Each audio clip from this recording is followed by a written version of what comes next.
Good day, everyone. My name is Denis, and I'm looking for software development at Enakta Lab. And for those who skipped the first part of the other Denis presentation, we try to bring DAOS to a bit more wider market, and we've been acting contributors to DAOS more on the client side of the things. And we have a platform that takes burden from you by managing full cycle of deploying DAOS with a few nice extra features on top of that.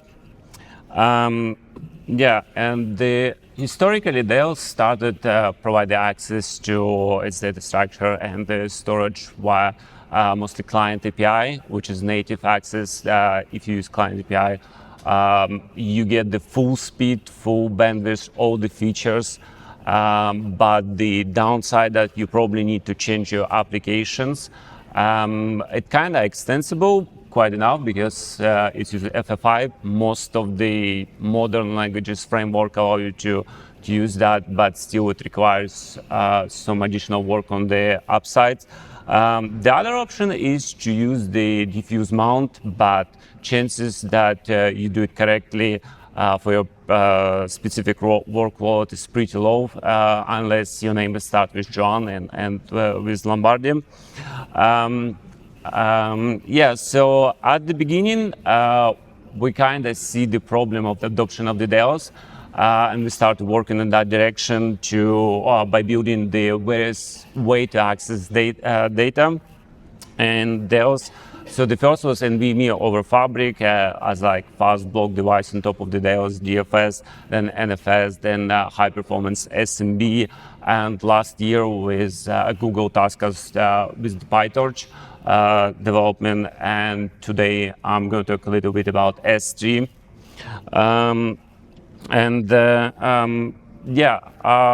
I know that the DAOS already has some S3 integration, but kind of didn't fit our bill because first of all, the current state of that S3 library is a bit hanged because I haven't seen anyone use it in past 2 years. But again, it's a bit hard to see what's everyone using behind the closed doors. And the other thing, the way it was done on top of the SEB management infrastructure. So it goes slightly on the sideway with our way of deploying and development. Also, at some point, if you need L3 support on fix some stuff, I don't really want to go through 10 years of legacy of C++ code to fix some, like, I don't know, typo and push upstream there. So it's it was decided like it would nice to have a single binary in our platform that would do like say 80% of the stuff that S3 is supposed to do. So basically, if you use PyTorch data loader, how you get data into DAOS platform. So one thing would be to mount it somewhere, but again, as Google and our experience show, like try to explain the user, hey, you need to use these packages, then you need these certificates, try to install it in your local machine, run the DAOS agent, run the diffuse, and try to push the samples into the storage. You would be faced with the question like, hey, can I just use like S3, SCP or something like that to put the data into? That was additional push to do S3. The goal was to be compatible with most of the clients because existing ecosystem, it's pretty huge. The downside that all of them has like some little quirks that you need to be aware. The other requirement was since we try to expand the adoption of the DAOS outside the HPC environment, when you just content enough with MPIO local mounts, you need to show that you can use or access the data via different ways. For instance, you can copy your data set via S3 or high performance SMB mount, and then consume it with PyTorch or any other way around. And on the first phase, we decided we only support operations that relevant to how to get data in and out of the platform, in a way that you could use exactly the same pool and container in the different scenarios, maybe in different gateways. So you have ingestion from one side on SMB or S3, and then someone else is doing some processing on the other side on the same container. So S3, if we overview it, it's not really a high performance protocol, because the first thing is it's built on top of HTTP as a REST API, so you lose ability to keep connection, to do multiplexing session, and it's not your typical way of working with data. When you have a file, you open file once and then you read or write multiple times. You do random metadata stuff. Basically, you don't pay attention of outside of your data path. And the one other thing that the current S3 implementation doesn't sit well with the with others' way to access the data. So the data integration that currently exists with DAOS is assumed that every container is its own bucket, which kind of dictate how you present your data. Maybe that's not the case for most of the cases. When you want to I want to show the customers, hey, I have this directory structure. I want this level to be buckets on this level, and everything underneath that is going to be the objects and the keys.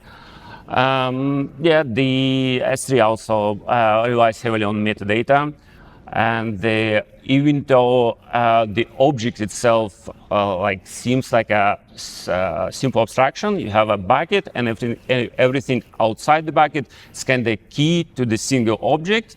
But after again 10 years legacy as a protocol, it has a lot of quirk, and it try not to be the hierarchical file system, but in fact, most of the customers actually using it as a hierarchical file system, for good or for worse. Anyhow, we set up for Journey to do that, and there was additional goal to show that libDFS and libDAOS, that's pretty much everything that you need to build your own application, because this was built from scratch on Go, to kind of show that you don't even need a high performance environment to achieve some pretty decent goals.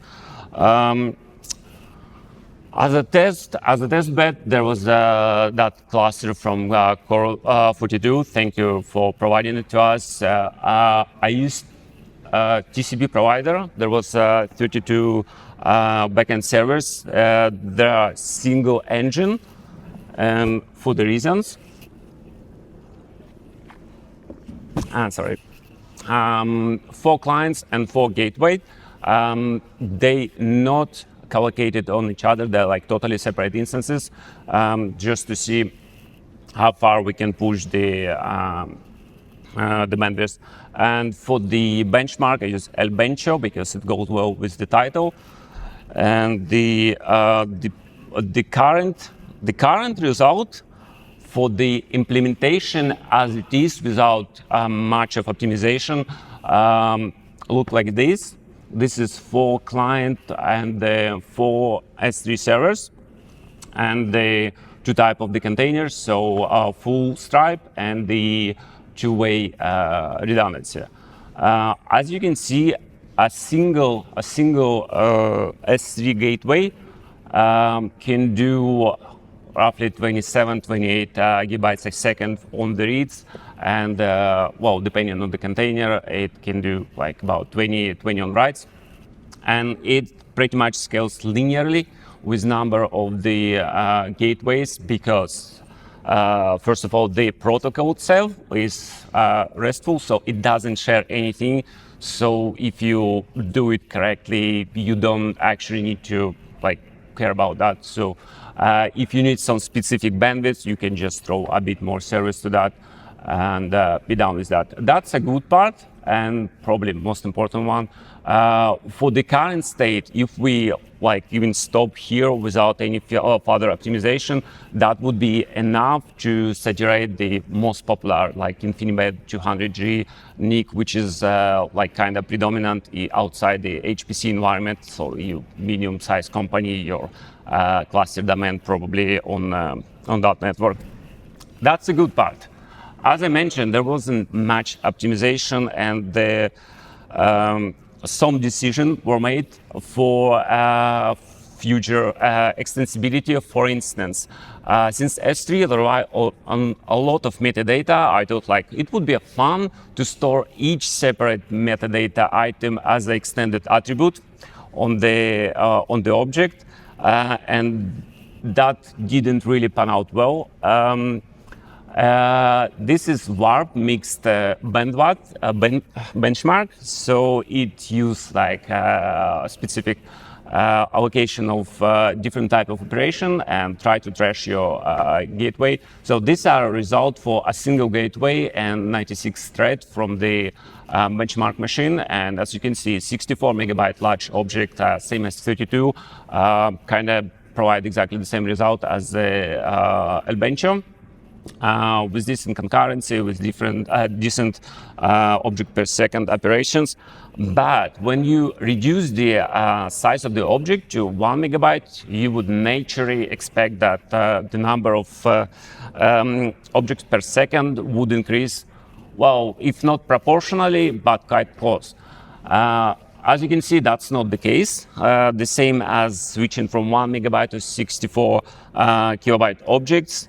And yeah, to understand why, we kind of need to have a look slightly at how S3 put object works. So even before any of these clients is actually made the right object, the first thing it does, it goes to check is the bucket exist and is the bucket has the correct ACLs to do the operation. So again, one of the goals was to support all the existing S3 clients out of the box. So like user wouldn't have to change anything. So that first step is already to kind of metadata call to the DAOS. Again, remember that in spite that S3 pretend that I'm not hierarchical storage, it's actually is, and you need to support that in order to be able to re-export the same container via different interfaces like SMB, NFS, or just diffuse mount. So after the bucket, each of those can be a directory, and there's a special cases like empty file can be treated as a directory as well. So before you actually start to write in the last file, you need to go through the whole directory and check all the invariants are holding. Sorry.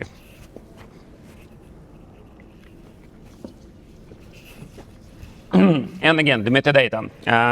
The decision was to put everything as a separate extended attributes to facilitate some external tools to do cheating, just to go and see and find some like specific files that needs to be moved away or otherwise been inside.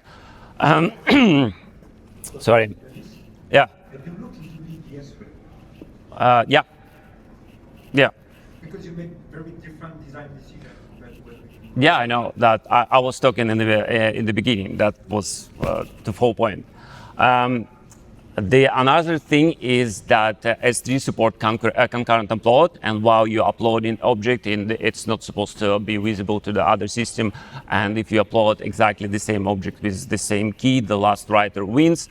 So that's also implies some implementation and decision. And one of those is DFS.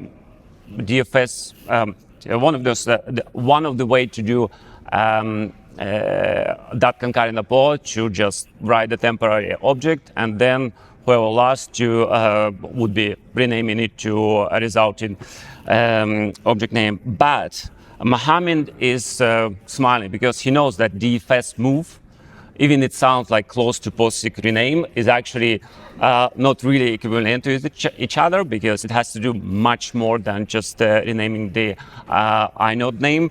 So I just for fun removed the fast move just to see the result in the IOPS, and it gave me a boost like 30-40% depending on the circumstances. I know how to get away without the DFS move, but that's going to be probably next release, not this one. Same problem with pretty much every metadata, because even though the data path is built on top of the event library and the asynchronous operation, all the metadata operation, they're actually synchronous. So if for every data write, you need to do like, to support all the weird edge cases of S3, you need to do like 6 to 8 metadata call if you do it in that way. Again, there's future improvements on that, but that's probably talk for another DAOS user group or something. I see that I'm running out of the time, so I skip the complete multi-parallel pod and just straight to conclusion. As it is another way to access the data in the container. It works, it does the job. It does not support like more advanced feature of S3, like write once object, lock-in, versioning as for now. It supports like the initial goals that we set, and plenty room for improvements, and probably for the next talk.